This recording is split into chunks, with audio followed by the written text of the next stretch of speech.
मुख्यमंत्री देवेंद्र फडणवीसांची केंद्रीय मंत्रिमंडळामध्ये वर्णी लागणार असल्याची चर्चा आहे। मात्र देवेंद्र फडणवीसांनी आपण केंद्रात जाणार नसून महाराष्ट्रातच राहणार असल्याचं वारंवार स्पष्ट केले। त्यानंतरही दिल्लीत भाजपच्या गोटात फडणवीसांना मोठी संधी देण्याबाबत वेगवान हालचाली सुरू आहेत। केंद्रीय संसदीय समितीच्या माध्यमातून त्यांची राष्ट्रीय राजकारणामध्ये एंट्री होण्याची शक्यता आहे। भाजपचे राष्ट्रीय अध्यक्ष नितीन नवीन यांच्या नेतृत्वात नवी संघटनात्मक टीम स्थापन करण्यात आल्याच्या नंतर आता पक्षात सर्वात शक्तिशाली समजल्या जाणाऱ्या संसदीय मंडळाच्या पुनर्रचनेच्या हालचालींना वेग आलेला आहे। या समितीमध्ये फडणवीसांचा समावेश केला जाणार आहे, त्यामुळेच त्यांच्या दिल्ली वाऱ्या वाढल्याचं सांगितलं जातं। भाजपच्या घटनेनुसार संसदीय मंडळ सर्वोच्च आहे। यामध्ये पक्षाच्या राष्ट्रीय अध्यक्षांसह 11 सदस्यांचा समावेश असतो। सध्या यामध्ये पंतप्रधान नरेंद्र मोदी, संरक्षण मंत्री राजनाथ सिंह, गृहमंत्री अमित शाह यांच्यासारख्या दिग्गजांचा समावेश आहे। फडणवीसांची या समितीमध्ये नियुक्ती झाल्यास याच संघटनात्मक आणि राजकीय वजन देखील त्यांचं वाढणार आहे।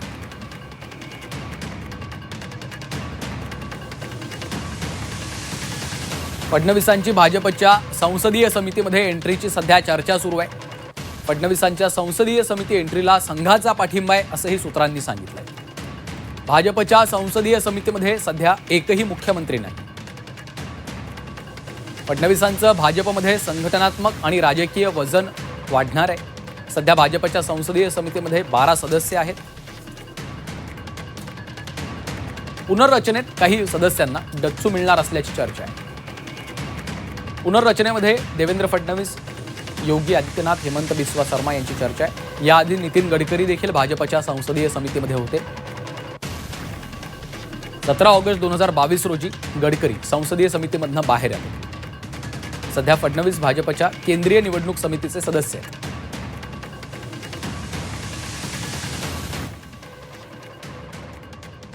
राजकीय विश्लेषक रविकिरण देशमुख सर सध्या आपल्यासोबत याविषयी बोलण्यासाठी जोडले गेलेले आहेत। रविकिरण सर, आपण पाहतोय की देवेंद्र फडणवीसांच्या गेल्या काही दिवसांपासूनच्या ज्या चर्चा सुरू होत्या त्या चर्चांमध्येच आता एक महत्त्वाची अपडेट म्हणावी लागेल। एका अर्थानं भाजपच्या सर्वोच्च निर्णय घेणाऱ्या समितीमध्ये आता त्यांची निवड होऊ शकते, वर्णी लागू शकते असं समजतंय। काय आपला अंदाज आहे? हे स्वाभाविकच म्हटलं पाहिजे, कारण ठराविक कालावधीनंतर एक पिढी बदलत असते। आज भारतीय जनता पार्टी अशा एका वळणावर उभी आहे। 2014ला देशामध्ये त्यांची चांगल्या बहुमताने सत्ता आली, त्यानंतर अनेक नेते महत्वाच्या पदावर होते। आता हळूहळू हे नेते, ज्येष्ठ नेते यांना वेगळ्या भूमिकेत बहुधा पक्षाला घेऊन जायचं आहे, पुढच्या पिढीचा विचार करायचा आहे। आणि हल्ली तरुण पिढी अतिशय आक्रमक पद्धतीने आपले विषय मांडते। तर त्यावेळेला भारतीय जनता पार्टी स्वाभाविकच तरुण पिढीतले आपले कोण नेते आहेत की ज्यांचा केंद्रीय पातळीवर उपयोग करून घेता येऊ शकतो याची चाचपणी निश्चित करत असणार। नितीन नवीन यांना त्यांनी अचानक राष्ट्रीय अध्यक्ष करून एक त्याचा इशारा म्हणजे इशारा किंवा एक सूचित केलंच होतं सर्वांना की आम्ही नवीन तरुण रक्त बघतोय। तर देवेंद्र फडणवीस महाराष्ट्रामध्ये नेतृत्व करतायत, आघाडीचं सरकार चालवतायत। तर अशा वेळेला केंद्रामध्ये त्यांची गरज आहे, त्यांच्या एकूण अनुभवाची, त्यांच्या माहितीची, त्यांच्या नेतृत्व क्षमतेची। तर अशा वेळेला त्यांची निवड होऊ शकते। मात्र या 2 मुद्दे आहेत। एक पहिला की त्यांना केंद्राच्या राजकारणात नेत असताना केंद्रीय भूमिकेत न्यायचं, तिथल्या म्हणजे कुठल्या तरी एखाद्या महत्वाच्या पदावर, आणखी एका सरकारमधल्या, की महाराष्ट्राचं मुख्यमंत्रीपद त्यांच्याकडे ठेवून त्यांना ही जबाबदारी द्यायची।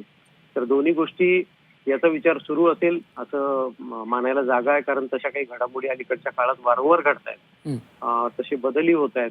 तर असं दिसतंय की एकंदरीत देवेंद्र फडणवीस यांना आज ना उद्या केंद्राच्या राजकारणामध्ये महत्वाची भूमिका बजावण्यासाठी जावंच लागेल। फक्त ती वेळ आता लगेच आहे का आणखी काही दिवसांनी, हा मात्र मुद्दा आहे। सर, त्याच्यामध्ये संघाचा देखील याला पाठिंबा आहे असं समजतंय। अर्थातच सूत्रांच्या वतीने ही माहिती आपल्यापर्यंत येते। मात्र देवेंद्र फडणवीस सध्या महाराष्ट्राचं नेतृत्व करत असले तरी उद्या चालून केंद्रात जायचं असेल तर रासव संघाची अर्थात RSSची संघाची काय भूमिका कितपत महत्वाची ठरणार आहे या सगळ्यामध्ये? राष्ट्रीय स्वयंसेवक संघ हा महत्वाची भूमिका बजावतोच भाजपच्या एकूण निर्णय प्रक्रियेमध्ये, कारण ती मात्र संस्था आहे भाजपाची। तर स्वाभाविकच त्यांच्याकडून काहीतरी संकेत, सूचना प्राप्त झाल्याखेरीज केंद्रामध्ये महत्वाचे बदल होत नाहीत। तो काळ आता सरलेला आहे की जेव्हा RSSची भूमिका ही फार मर्यादित होती, तेव्हा आता सक्रिय भूमिका बऱ्यापैकी आहे। आणि मला वाटतं त्याच्यासाठी फडणवीसांना काही अडचण येण्याची शक्यता नाही। ते स्वतः नागपूरचे आहेत, संघाच्या वरिष्ठ नेतृत्वाशी त्यांचा उत्तम संवाद आहे, त्यामुळं संघाकडूनही त्यांना ग्रीन सिग्नल दिला असेल असं मानायला जागा आहे।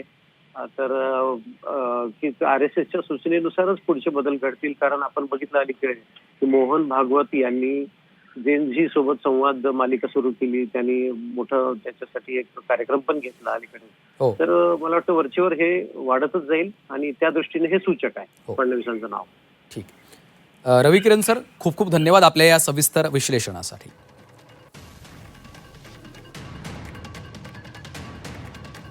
दरम्यान काँग्रेसचे नेते विजय वडेट्टीवार यांनी या संदर्भात काय प्रतिक्रिया दिलेली आहे पाहूयात.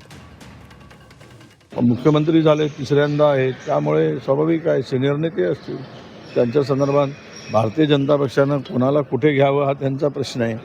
आणि आम्हाला इच्छा आहे की ते पंतप्रधान 29च्या आतमध्ये व्हावेत. 29 नंतर तर काही संधी नाही, त्यामुळं आमची ती इच्छा आहे. पण ते झालं पाहिजेत, व्हावेत मराठी माणूस एकदा तरी. पण ते काय थांबवतील, एवढ्यावरतीच त्यांना मर्यादित ठेवतील, याच्या पुढं नेतील, ते आता पुढे आम्ही आपल्या सगळ्यांना बघायला मिळणारच आहे.